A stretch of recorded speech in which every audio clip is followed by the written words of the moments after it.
Hello everyone, मेरा नाम है अमित। आप देख रहे हैं daily auto life. Car insurance को लेकर बहुत सारी ऐसी टर्म्स है जो हमें पता ही नहीं है। कुछ पता है तो वो अलग तरीके से पता है, और बहुत सारी टर्म्स तो ऐसी हैं जिनको कंपनीज भी छुपा कर ही रखती हैं, उनको आधा अधूरा में बताती हैं क्योंकि पैसे का मामला है। और इंश्योरेंस कंपनी या कोई भी पैसे में जो डील करते हैं ना जो कंपनी, वो चलती ही इस हिसाब से है कि जब हमें जरूरत पड़ती है एक्चुअली इस क्लेम की, उस इंश्योरेंस की, तब हमें पता लगता है यार ये तो हमने ना गड़बड़ कर दी। मतलब आज तक जो हमने इतने हजारों का, लाखों तक का भी जो इंश्योरेंस का प्रीमियम भरा है, वो किसी काम का ही नहीं है। या हम सोच रहे थे कुछ हो रहा है कुछ, और सिंपल सी टर्म है और उसमें थोड़ा सा ट्वीक कर दिया जाता है, और वहीं पर हम लोग फंस जाते हैं। तो आज उन्हीं हम क्वेश्चंस भी मान सकते हैं, क्योंकि काफी सारे क्वेश्चन भी मेरे पास आए थे और कुछ ऐसी चीजें भी हैं जो आपको जानना बहुत ही जरूरी है। सिंपल से शुरुआत करते चलेंगे और लास्ट तक जाते जाते कुछ कॉम्प्लिकेटेड चीजें भी हैं जो क्लियर हो जाएंगी। सबसे पहले तो काफी सारे लोग क्वेश्चन पूछते हैं, क्या जब हम नई गाड़ी के लिए इंश्योरेंस लेते हैं तो 1+3 मतलब 1 साल का ओन डैमेज का और 3 साल का थर्ड पार्टी का लेना जरूरी है क्या? इससे कम भी ले सकते हैं क्या? तो ये गवर्नमेंट की तरफ से रूल है कि जब भी आप नई गाड़ी ले रहे हैं तो आपको 3 साल का थर्ड पार्टी इंश्योरेंस लेना जरूरी है। 1 साल के लिए आप जो ऑन डैमेज पॉलिसी, जो हमारी गाड़ी के लिए डैमेज के लिए पॉलिसी होती है, वो आप लें या ना लें, वो मैंडेटरी नहीं है। तो थर्ड पार्टी का इंश्योरेंस नई गाड़ी के लिए 3 साल का होना जरूरी है। उसके बाद आप हर साल इसको रिन्यू करा सकते हैं। और ये भी पूछ रहे हैं कि कौन सा इंश्योरेंस जरूरी है कौन सा नहीं। तो थर्ड पार्टी आपकी गाड़ी के लिए जरूरी है जो दूसरों के काम आता है। और फर्स्ट पार्टी मतलब आपकी गाड़ी के लिए आप कराएं ना कराएं वो कोई दिक्कत नहीं है। दूसरा, बहुत बार ये भी पूछा जाता है यार मैंने ना एक पॉलिसी ले ली है, मेरे को बाद में पता चला उस कंपनी ने मेरे साथ थोड़ा ये कर दिया है, उस पॉलिसी में ट्विक कर दिया है, या मुझे कहीं और से किसी और कंपनी की तरफ से सस्ती पॉलिसी मिल रही है, सेम सब कुछ मिल रहा है, अब मैं क्या करूं? तो अगर आपने पॉलिसी आज ली है तो आज से अगले 7 दिन तक आप अपनी पॉलिसी को कैंसल करा सकते हैं। आपको पूरे पैसे वापस मिलेंगे। हो सकता है कुछ कैंसिलेशन चार्ज हो, कोई ज्यादा बड़ी बात नहीं है, लेकिन आपको पूरे पैसे वापस मिल जाएंगे। और जब आप कैंसिल कराने जाते हैं तो बहुत बार कंपनी बोल देती है आप क्यों कैंसिल करा रहे हैं, आप उनको रीजन बता दीजिए इस वजह से। अगर पैसे का मामला है तो बहुत बार वो मैच भी कर देते हैं, और कुछ चीजें हैं तो वो आपको क्लियर कर देंगे। कहने की बात, आप कैंसिल करा सकते हैं अपनी पॉलिसी 7 दिन के अंदर अंदर। उसके बाद आप दूसरी नई पॉलिसी किसी और कंपनी से ले सकते हैं। तीसरा, बहुत सारे लोगों ने पूछा था अगर हम सेम पॉलिसी ईयर में मल्टीपल क्लेम ले लेते हैं तो इससे क्या फर्क पड़ेगा मेरे आने वाले प्रीमियम पर, या मतलब जो हम इंश्योरेंस हमारा चल रहा है उस पर क्या फर्क पड़ सकता है। मान लीजिए आपने अभी इंश्योरेंस पॉलिसी अपनी रिन्यू कराई है, अगले 1 साल में आपने 3 या 4 या 5 क्लेम ले लिए हैं, काफी मोटे हैं छोटे हैं कुछ भी हैं, तो उससे फर्क क्या पड़ेगा? अगर आप नेक्स्ट ईयर जब रिन्यू कराएंगे तो हो सकता है आपका प्रीमियम इंक्रीज हो जाए उस कंपनी की तरफ से, क्योंकि उनको पता है कि आप मल्टीपल क्लेम लेते हैं। आप हो सकता है ऐसे एरिया में रहते हैं, या हो सकता है आपकी ड्राइविंग ऐसी है कि रिस्क बना रहेगा आपकी गाड़ी पर। आपकी गाड़ी उनको ज्यादा खर्चा दे रही है बजाय कि कुछ कमाने के, तो हो सकता है वो आपका प्रीमियम इंक्रीज कर दें नेक्स्ट ईयर जब आप रिन्यू कराएंगे। यहीं पर बात आ जाती है एनसीबी, वो आपका जीरो हो जाता है। एक बार आपने क्लेम ले लिया है तो वो जीरो हो जाएगा, फिर आप मल्टीपल क्लेम ले सकते हैं तो वो जीरो ही रहेगा। तो ये फर्क पड़ सकता है। साथ में कुछ ना कुछ वो जब आप नेक्स्ट टाइम रिन्यू कराएंगे ना, तो कुछ टर्म एंड कंडीशन आपकी पॉलिसी में, स्पेशली आपकी पॉलिसी में ऐड भी कर सकते हैं कि हम आपको 1 साल में इतने ही क्लेम पास करेंगे, या इतने तक का ही हम आपको क्लेम देंगे, या आपकी गाड़ी की वैल्यू डाउन कर देंगे। बहुत सारी चीजें हैं। अगर आप मल्टीपल क्लेम लेते हैं तो कुछ ना कुछ वो कंपनी टू कंपनी डिसाइड होता है, या आपने क्या क्लेम लिया है, कितने तक का लिया है, किस वजह से लिया है, तो वो डिसाइड होता है। वो अलग अलग फैक्टर हैं, तो इस चीज से फर्क पड़ सकता है। फोर्थ आ गया आरटीआई, रिटर्न टू इनवॉइस। इसको लेकर बहुत बड़ी कंफ्यूजन रहती है।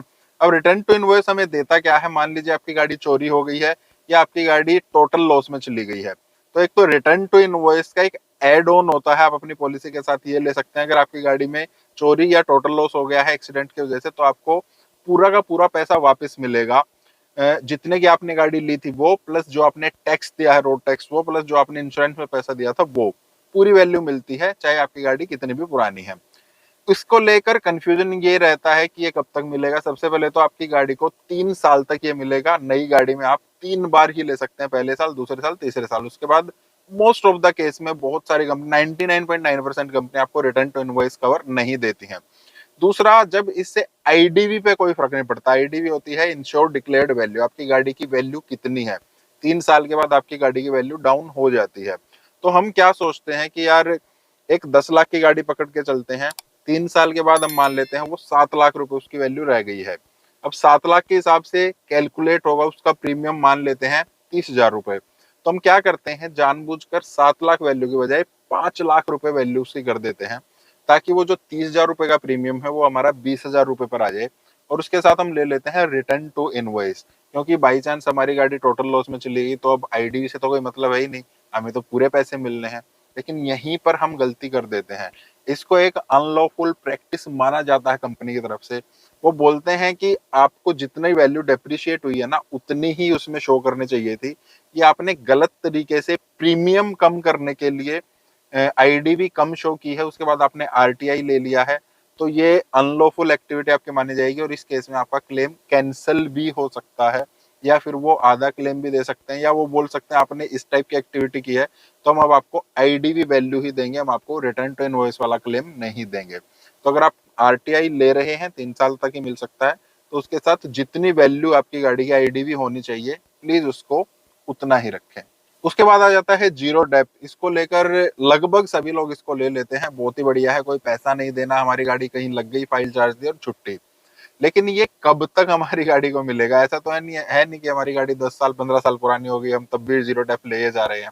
तो उस केस में बहुत सारी कंपनी, बहुत सारी क्या, फिर से 99.9% कंपनी जो है वो सिर्फ 5 साल तक ही आपकी गाड़ी का जीरो डेप का कवर देती हैं। उसके बाद आपको जीरो डेप नहीं मिलेगा। ये बात भी आपको ध्यान रखनी जरूरी है। फिर एक और टर्म आ जाती है, वो है कंपलसरी डिडक्शन। ये बहुत अलग अलग टाइप की चीजों पर अलग अलग हिसाब से चलता है। सबसे पहले तो होता है 1,000 रुपए, जिसको हम फाइल चार्ज बोल देते हैं। अगर आपकी गाड़ी 1500 सीसी तक की है तो आपको 1,000 रुपए लगेगा, 1500 सीसी से ऊपर है तो आपको 2,000 रुपए लगेगा। दूसरा, अगर आपने जीरो डेप भी ले रखा है तो भी अगर आपकी गाड़ी में टायर का आप इंश्योरेंस ले रहे हैं, एक्सीडेंट में मतलब टायर डैमेज हो गए हैं या टायर ट्यूब है या बैटरी है, तो उसमें आपको 50% ही मिलेगा, उसमें आपको पूरा नहीं मिलेगा। और अगर आपने जीरो डेप नहीं ले रखा है तो फिर अलग अलग पार्ट्स के हिसाब से अलग अलग डिडक्शन चलता है। जैसे पेंट जॉब हो गई, अगर पेंट आप करा रहे हैं, पेंट डैमेज एक्चुअली हो गया है, वो करा रहे हैं, तो भी आपको 50% पैसे मिलेंगे, 50% नहीं मिलेंगे। वो हर चीज के लिए, रबर पार्ट के लिए अलग है, गाड़ी कितनी पुरानी हो गई है उस हिसाब से अलग है। तो जीरो डेप अगर आपने नहीं ले रखा है तो कंपलसरी डिडक्शन वहां पर अलग चीजों के अलग होते हैं। और अगर आपने जीरो डेप ले भी रखा है तो भी कंज्यूमेबल्स जो होता है वो नहीं मिलेंगे, वो भी कंपलसरी डिडक्शन में आते हैं। मान लेते हैं आपकी गाड़ी का एक्सीडेंट हो गया है, इंजन ऑयल बिखर गया है, जितने भी ऑयल्स डलते हैं वो निकल गए हैं, कूलेंट है वो निकल गया है, तो जो ये फिल होते हैं, कंज्यूमेबल होते हैं ना, ये भी आपको एक्स्ट्रा पैसा देना पड़ेगा, ये डिडक्शन में आते हैं। या फिर इनके लिए अलग से आपको एड ऑन कवर लेना पड़ेगा, वो भी आपको ध्यान रखना जरूरी है। फिर नेक्स्ट आ जाता है आईडीवी। हमारी गाड़ी की डिसाइड कैसे होती है? 5 साल के बाद। 5 साल तक तो स्टैंडर्ड चलता है, पहले साल 5%, फिर वो 10%, 20%, उस तरीके से। तो 5वें साल तक जाते जाते वो 45 या 50% के आसपास तक चली जाती है। उसके बाद वो डिसाइड कैसे होगी, क्योंकि ना तो गवर्नमेंट के कोई नॉर्म्स है उसको लेकर और ना ही कहीं कुछ और है, तो वो चलता है म्यूचुअल अंडरस्टैंडिंग से। हमारी गाड़ी और जो इंश्योरेंस कंपनी है उनकी म्यूचुअल अंडरस्टैंडिंग चलेगी, वो देखेंगे गाड़ी की कंडीशन कैसी है। अगर हम रेगुलर उन्हीं के थ्रू अपने इंश्योरेंस जो है कंटिन्यू कर रहे हैं, एक ही कंपनी हमारी चली आ रही है, तो उनके पास ट्रैक रिकॉर्ड भी रहता है, हमने कब कब अपनी गाड़ी का इंश्योरेंस लिया है, किस पार्ट के लिए लिया है, कितना ज्यादा हम इंश्योरेंस क्लेम कर रहे हैं, कितना उनके ऊपर बर्डन डाल रहे हैं, या हम बहुत कम, या हमने आज तक इंश्योरेंस लिया ही नहीं है फिर स्टिल हम सेम कंपनी के थ्रू जा रहे हैं। तो इस केस में डिसाइड होता है कौन सी गाड़ी है, किस एरिया में रहते हैं, उस हिसाब से म्यूचुअल अंडरस्टैंडिंग से वो आईडीवी कम भी हो सकती है, ज्यादा भी हो सकती है। तो उसके लिए कोई स्टैंडर्ड नहीं है।